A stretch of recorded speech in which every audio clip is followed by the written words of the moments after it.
Good evening and welcome to Biz RoundUp. I'm Nadun Sirivardhana and we at our television bring you a collection of business highlights. Let's have a look at the headlines. Tourism sector receives a new investment of $60 million. Sri Lanka marks 100 years of broadcasting with Broadcasters Symposium 2025. ADB contributes on advancing Sri Lanka's research commercialization. News in detail. The Sri Lanka Tourism Development Authority has unlocked over 3,000 acres of state-owned land for tourism development. The announcement was made at a press conference held in Colombo recently as part of a strategic plan to bring in between $50 to $60 million in new investments. The newly launched Land Bank Management Information System will serve as a central digital platform for both landowners and potential investors. It allows domestic and international stakeholders to view available land and submit proposals, all in a transparent and structured process. Tourism Deputy Minister Professor Ruwan Ranasinghe outlined a wide range of development opportunities including eco-resorts, boutique hotels, MICE tourism and integrated tourism hubs.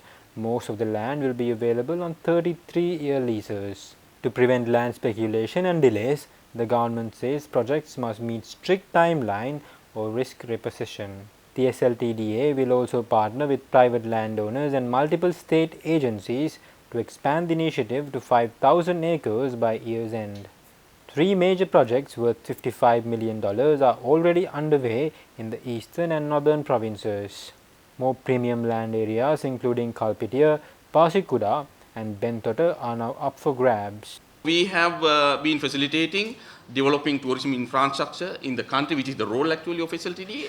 And for this purpose, we are period of time, we are keep on acquiring lands, identifying suitable lands and acquiring them through the legal procedures and opening them and facilitating them for investors, which is the role of our investment relation division. Speaking at the press conference, the chairman of SLTDA, Buddhika Hewawasam, emphasized that the initiative is part of a continuous evolving process to attract new investments.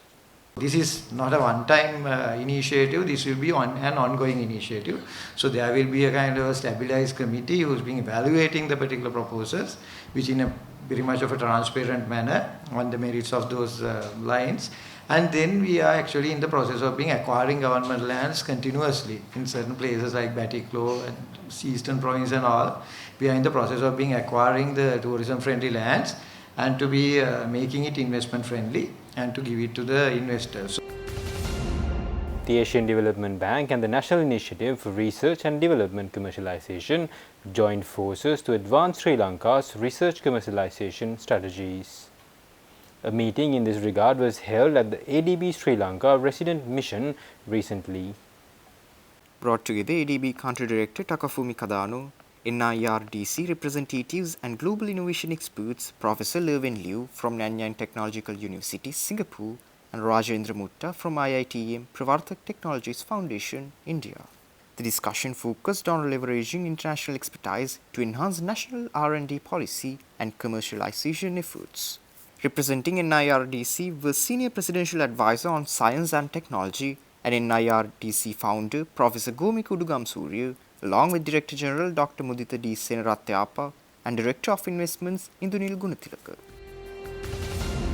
Sri Lanka is planning to host Disrupt Asia 2025, bringing together startups, investors, industry leaders and policymakers in South Asia to help Sri Lanka's digital transformation.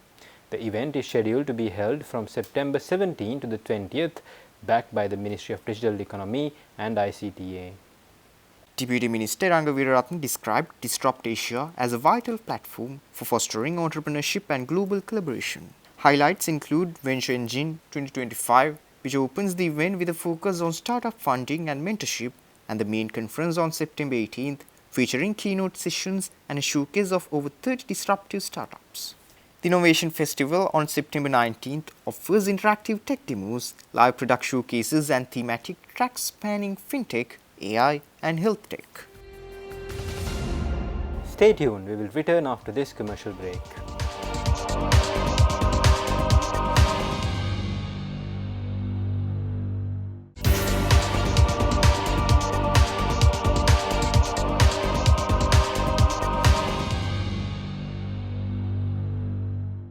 Welcome back. Marking 100 years of broadcasting in the country, the Sri Lanka's Broadcasters Symposium 2025 was held at a hotel in Colombo earlier this week. The symposium, which brought together stakeholders in the media industry, was organised by the Broadcasters Guild of Sri Lanka in partnership with the Ministry of Mass Media. The Minister of Health and Mass Media, Dr. Nalendra Jayatissa, participated as the chief guest of the event.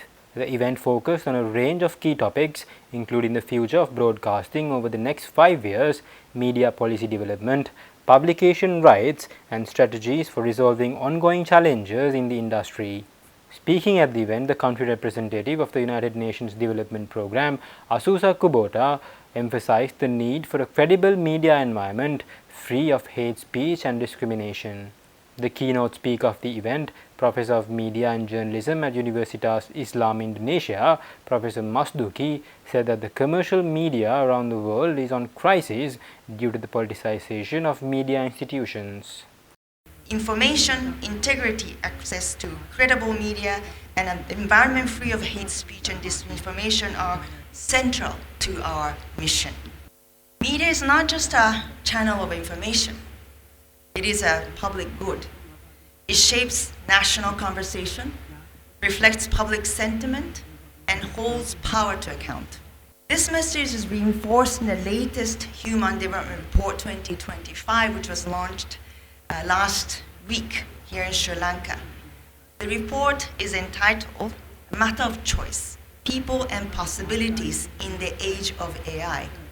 And it highlights how the choices we make today, especially managing information, technology, and AI, will shape whether development becomes more inclusive or more unequal. The role of trusted, ethical media is central to that challenge. When media are politicized, when media are controlled by the owners who also being a politician, that will be a danger for the health of the media itself in the future. In particular, according to my current research, whenever a media run by the politician, the content should be controlled by the politician, right? And then it would be a danger for developing a trusted content among the audience in the long term. That's what happened not only in Indonesia in the last 10 years, but also in some other countries in Southeast Asia. Speaking at the event, the Minister of Health and Mass Media, Dr. Nalendra Jayatissa, said that media personnel, policymakers and other stakeholders must play a vital role in ensuring the integrity of the media industry.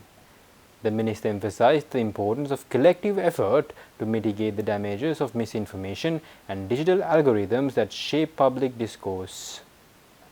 The journey of our broadcasting sector from analog beginnings to the digital frontier has been remarkable. But the next chapter demands thoughtful reflection, strong ethics, and decisive innovation. Broadcasting is more than a medium. It is a public trust. In this changing world, where misinformation spreads faster than truth and digital algorithms shape public discourse, our collective responsibility as media professionals, policymakers, and stakeholders become ever more important. The symposium could not be more timely. It brings together a unique mix of visionaries, from technology experts and AI researchers to seasoned journalists and community voices. The topics explored today, digital disruption, commercial sustainability, media accountability, and regulatory reform, are at the heart of building a resilient, inclusive, and ethical broadcasting sector. As a Minister of Health and Mass Media, we remain committed to enabling this transformation. The draft National Media Policy outlines our vision, a media environment that is pluralistic, independent, responsible, and future-ready.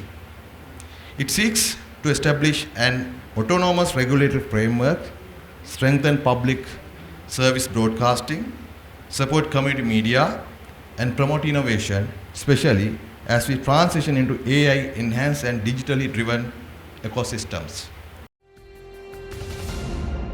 Under the UN's Decade of Action for Road Safety program, The Automobile Association of Ceylon launched the Vehicle Testing Can Save Lives campaign. The initiative was officially launched in Colombo recently, highlighting the importance of regular vehicle testing and maintenance in preventing road accidents. The campaign highlights a significant gap in Sri Lanka's road safety framework. While heavy vehicles like lorries and buses undergo regular roadworthiness testing, most other vehicles do not.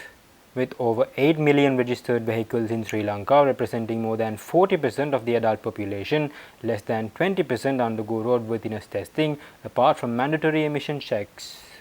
This lack of comprehensive testing is a contributing factor to the increasing number of fatal accidents caused by technical faults. Issues like malfunctioning brakes, inadequate headlights, and poor tire conditions not only endanger lives but also result in billions of rupees in damages to property and healthcare costs. AA Ceylon, supported by the FIA Mobility Grant Program, is advocating for a cost-effective vehicle testing solution in collaboration with the National Council for Road Safety, Ministry of Transport, universities, police and public groups.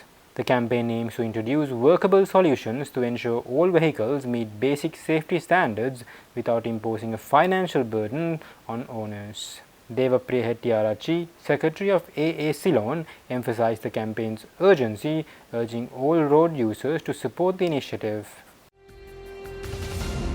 Stay tuned, we will return after this commercial break.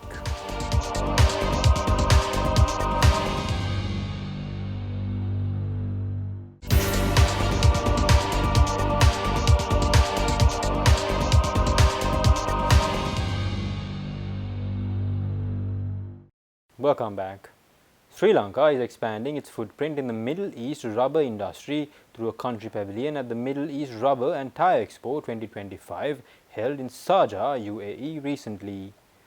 Organized by the Sri Lanka Export Development Board in collaboration with Sri Lanka Consulate General in the UAE, this initiative showcased locally manufactured rubber products. 10 SME companies participated, displaying a diverse range of rubber products including solid tires, retread rubber belts, rubber sheets and automotive components. Companies such as Samson Rubber Compounds, Techstrip and BGN Industrial Tires connected with global buyers, exchanged ideas and explored industry trends. Complementing this, the Sri Lanka Business Council of the Emirates hosted a meeting in Dubai to foster business relationships. Key diplomats including Arusha Kure, Sri Lanka's ambassador designate, and Alexei Gunasekara, Consul General Designate, addressed the event, highlighting the importance of such initiatives for trade growth. Now, a new amendment to streamline the registration process for Sri Lankans seeking employment abroad independently will come into effect from July 1, 2025.